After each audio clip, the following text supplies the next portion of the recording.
perhaps in a more coordinated manner than what we are seeing now. Because you don't first go to pollute and create problems and then come around and say you want to clean up. I don't even know whether all the promises they made, I'm talking of international oil companies now, because every activity there is based on UNEX reports, United Nations Environmental Arm.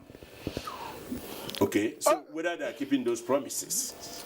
All right, let's say, it's a huge aspect of it, but looking at the economic aspects, are there some low-hanging fruits? Are there some spin-offs or economy that could be generated for some of this when we have a well-regulated and a bill-supported sector?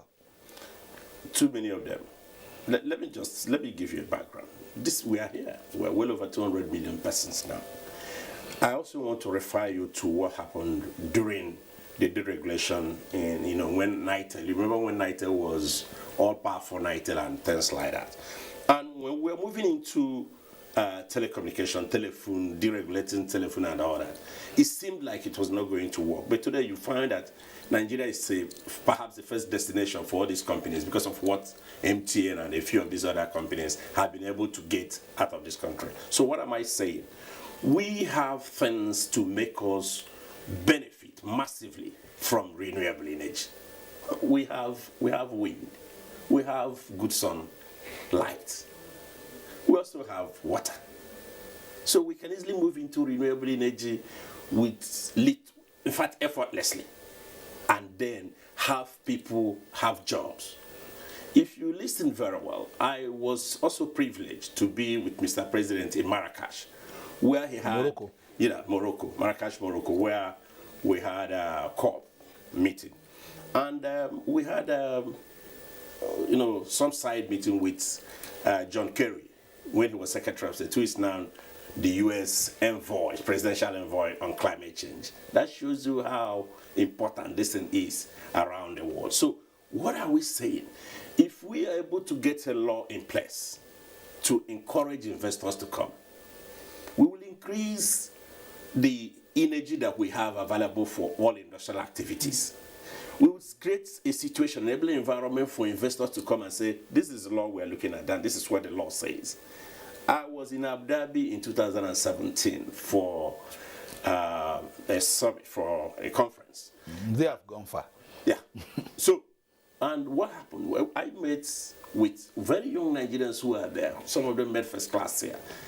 And we were talking with a Norwegian who had come here to do a feasibility study in some areas. But when he was trying to bring his friends together for them to come here and start investment, they discovered there was no law on climate change. So this law is intended to motivate, to create an enabling environment, to bring in investors, to increase energy that is available, and then allows so many of our youths, you see what they're doing with telephones and all that, allow them to be able to create employment for themselves, employ others, and help the economy to move in the right direction.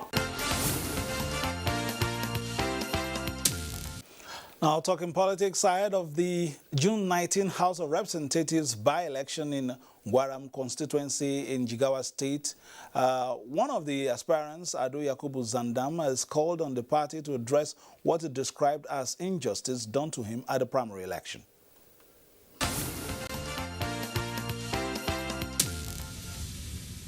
The runner-up at the primary contest, Ado Yakubu Zandam, who was accompanied to the APC state and Gwaram local government area offices of the APC by hundreds of his supporters, say they are not happy with the outcome of the primary election earlier conducted.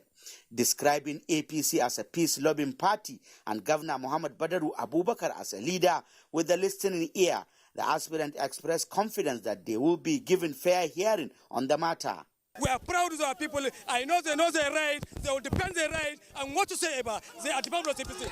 APC. Reacting to the issue in a telephone conversation with NTA News, Jigawa State Acting Chairman of APC stated that though the leadership is yet to receive formal complaint from the aspirant, the party has set up a reconciliation committee to unite members and ensure victory at the polls. Did they write to me? I'm not aware. Did they write to me? Okay. Did they bring any complaint letter to the State Secretariat? Have they forwarded any complaint letter? Ask them. to the state secretariat of the party, of the APC. The Gwaram constituency seat at the House of Representatives was declared vacant by INEC following the death of the former member representing the area.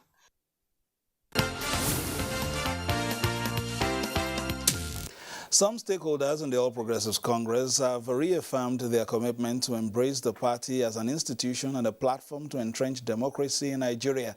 This was during the presentation of a book titled APC's Litmus Test, Nigerian Democracy and the Politics of Change. Within the 22 years of Nigeria's democratic journey, the All Progressives Congress is 8 years old. But some of its actors are as old as the country's independence. As a political party with a blend of the old and young, and having been in government at the center for 6 years, from May 29, 2015 to date, the 250-page book chronicles the history of APC. Chieftains of the party have provided tips on what should be the focus of the APC's litmus test. Leaders that are elected under the banner of the party will continue to remain accountable to the lowest level of the party. We are in charge today, a progressive government, a progressive regime, and I think it is proper that we show to the nation that when the people want some degree of change, we should be responsive to it. We run a bipartisan Senate. We live in harmony with the opposition. We ensure that whatever the executive is bringing or doing is in tune with the law.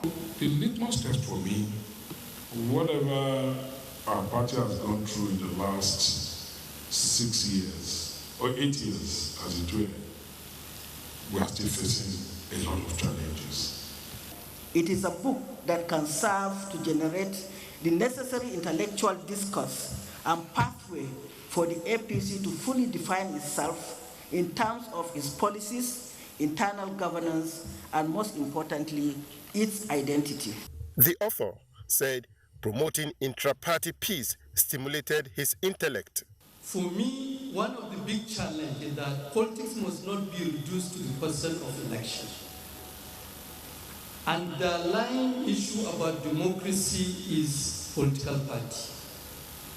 What kind of parties do we have? And that is where APC is different. It was agreed that APC is only a political party providing the leadership, but the collective contributions of all citizens is what is required to promote peace, unity, and development. Ali Abdullahi Gwanara's package concludes political update today. We'll be back, God willing, on Friday, same time, same station, giving you the very best of political news, reviews, previews, and interviews. My name is Fisayo Gunfui, urging you to play your politics for the greater good. Bye-bye now.